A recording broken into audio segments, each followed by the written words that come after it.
So, UConn came down to the SEC. They played Tennessee. They played South Carolina. Tennessee beat them by 4 points. They mollywopped South Carolina by almost 20. It's 19 points. These are two vastly different games, and so we're going to talk about these two games and how different they were. You would have thought by these results that, Tennessee's the better ranked, better team, but South Carolina's kept beating Tennessee this year. And, it's South Carolina. Don Staley's built a powerhouse. I'm not saying that Kim Caldwell isn't building a powerhouse. And I'm also not saying that I like Gino at any point, shape, or imagination. I really don't like Gino. I'm not even going to try to butcher his last name. I just don't like him. I don't like UConn. I'm a Tennessee homer. I don't like them. But this is an important two games. You know that UConn's going to the NCAAs. You know South Carolina is going to the NCAAs. You know, unless something just falls on top of them, Tennessee's going to the NCAAs. So this is something nationally ranked. There's a whole bunch of things to look at here, but let's get into these games. I'm going to start with the Tennessee game, which was 10 days ago. So let's go there. Hey folks, this is Paul with Redneck Sports. I want to thank you for viewing my video, and I want to give you one thought process. There was a famous coach at the University of Tennessee by the name of General Robert Neyland. He had 6 maxims, but number 2 maxim is what everybody should apply to their life. Play for and make the breaks. When one comes your way, score. That's how to live your life right there. Now, we're just going to purely look at the numbers. We're going to look at a few other things, but we're going to purely look at the numbers right this second. I might switch over. Okay. Now, UConn is 21-3. Tennessee is 17-5. So, field goal percentage, UConn was 40.3%. Tennessee was 45.7% in that game. 3-point percentage, both teams were 25%. That's just horrible in so many ways. Free throw percentage, 92.9. Tennessee was 60% free throw percentage. Rebounds, Tennessee had 46. UConn had 34. Now, here's where the difference is. They were both rebounding like crazy, but offensive rebounds, Tennessee had them in offensive rebounds, 17 over UConn's 13. Tennessee had the defensive rebounds as well, 29, whereas UConn had 21. Assist. That was UConn played more team balls. 20. They had 20, and Tennessee had 13. Steals. They had 10 steals for UConn. Tennessee only had 6. Blocks. UConn had 2. Lady Vols had 3. Total turnovers. Still, it was UConn. UConn only had 13. Lady Vols had 19. Points off turnovers. There again, 24-19. UConn had that beat. Fast break points. UConn 26. Lady Vols 14. Points in paint. Both of them had 42. Fouls. Both had 15. Largest lead, 7-9. This was one of those situations where this should not have been that way, but this is what happened. Now, everybody says, oh, well, they shut down Paige Becker.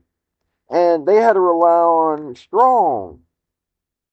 But here's the thing. You expect Paige Beckers to do that. But Paige Beckers led him in assists. She had 8 assists, only one turnover. It's, rebounds. Strong led it again. She had 9 rebounds, 8 defensive, one offensive. The best rebounder for Tennessee was Cooper, 8 and 7. Well, eight rebounds, 7 defensive, one offensive. You know, Strong had 18 points. She was 8 of 13, free throws 2 of 2. Spearman for Tennessee had 16. She was 6 of 9 and 3 of 4 on free throw percentage.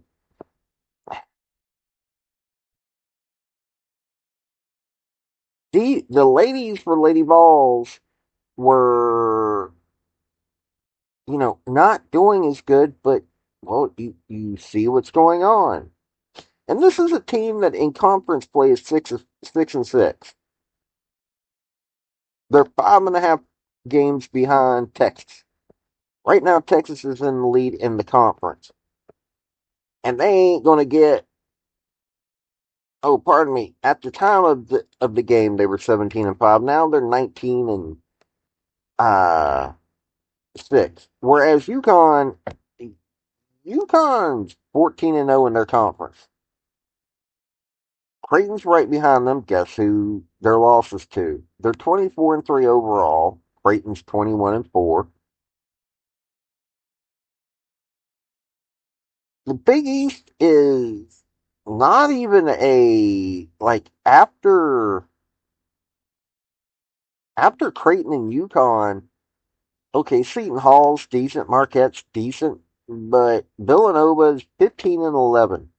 They're mid range. Everybody underneath them's that. Whereas Texas is 26-2, South Kakalaka is 23-3, LSU's 25-2. See where I'm going with this. Mississippi State is 18-9. Then it just drops off. Florida, Texas A&M, Auburn, Missouri, Georgia, and Arkansas are just in. Florida's 13-13. Texas A&M is 10-13. Auburn's 12-14. This is what you've got right now, and better conference. So UConn doesn't have that good of a conference. That's where they came into this going on, and they can't say because well, let's get into the South Kakalaki game. That's the next one you got to get into. Okay, so the South Kakalaki game today. You're looking at field goal percentage. UConn 43.7, South Carolina 37.7%. 3-point percentage 46.4 to 17.6. You're seeing where free throw percentage 92.3, 81.8. The lower ones are all South Kakalaki. Rebounds 48-29. South Kakalaki leads that one. Defensive 33-23, and offense is 15-6. Assist UConn 22-7. Steals 6-1. Blocks 1-2. Oh, South Kakalaki finally won one. They had an extra block. Total turnovers though. South Kakalaki led that one, not the one you want to lead in, 10-12. Yeah, UConn had 10. South Kakalaki had 12.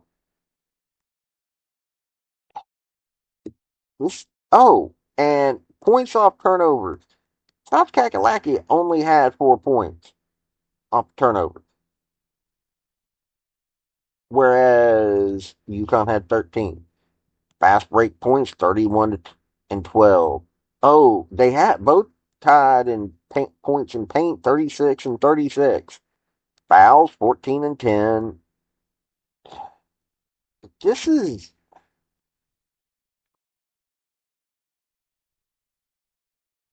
I don't understand. Oh, and Bud is the UConn person. Strong still led in rebounds, and assist was still Paige Becker's, but you know they were a better team against that. They were the better team against South Kakalaki, so it makes you wonder what in the world. Tennessee's been close several times. So here's the thing. Tennessee's been close several times, whereas South Kakalaki is supposed to have the experienced players. They know Don Staley's system. So,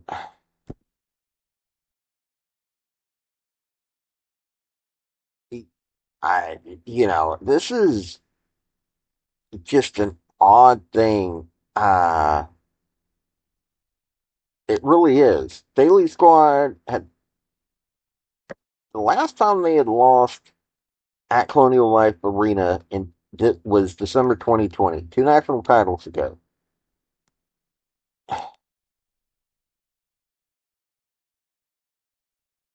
This was not a normal Don Staley team. They've been, I don't even know where to begin on that.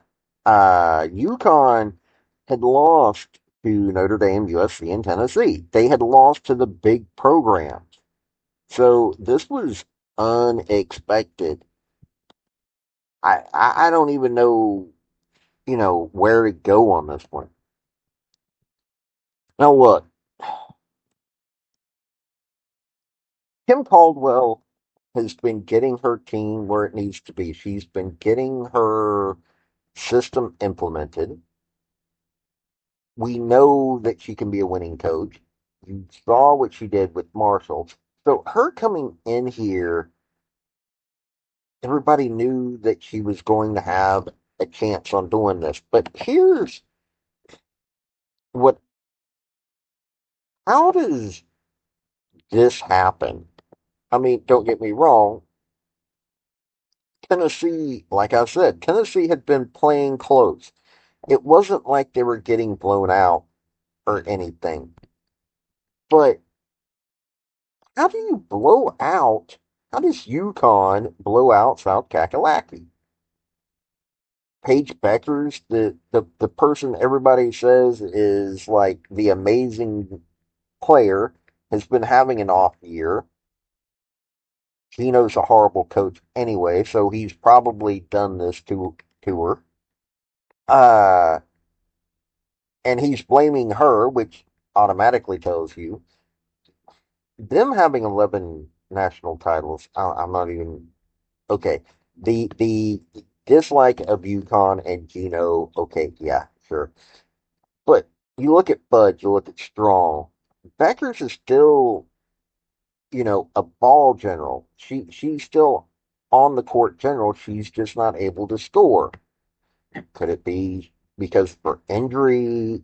I don't know. But she's just not been playing the way everybody talks about her. But she's got teammates that are able and willing to step up, which is a good thing. But that still doesn't mean. I mean, Edwards, top top scorer for South Kakalaki. She was 7 of 10 and 3 of 3 on free throws. So, 17 points, rebounds. Edwards again at only 5 rebounds. She was 4 on defensive, 1 on offensive. An assist is Johnson, and she only had 3 assists, but she had 3 turnovers. It's like how how do you do this? I mean, how do you only have how do you lose rebounding that badly? I mean, against Tennessee, even when they lost to Tennessee, you're looking at rebounds. It was 34 to 46. It was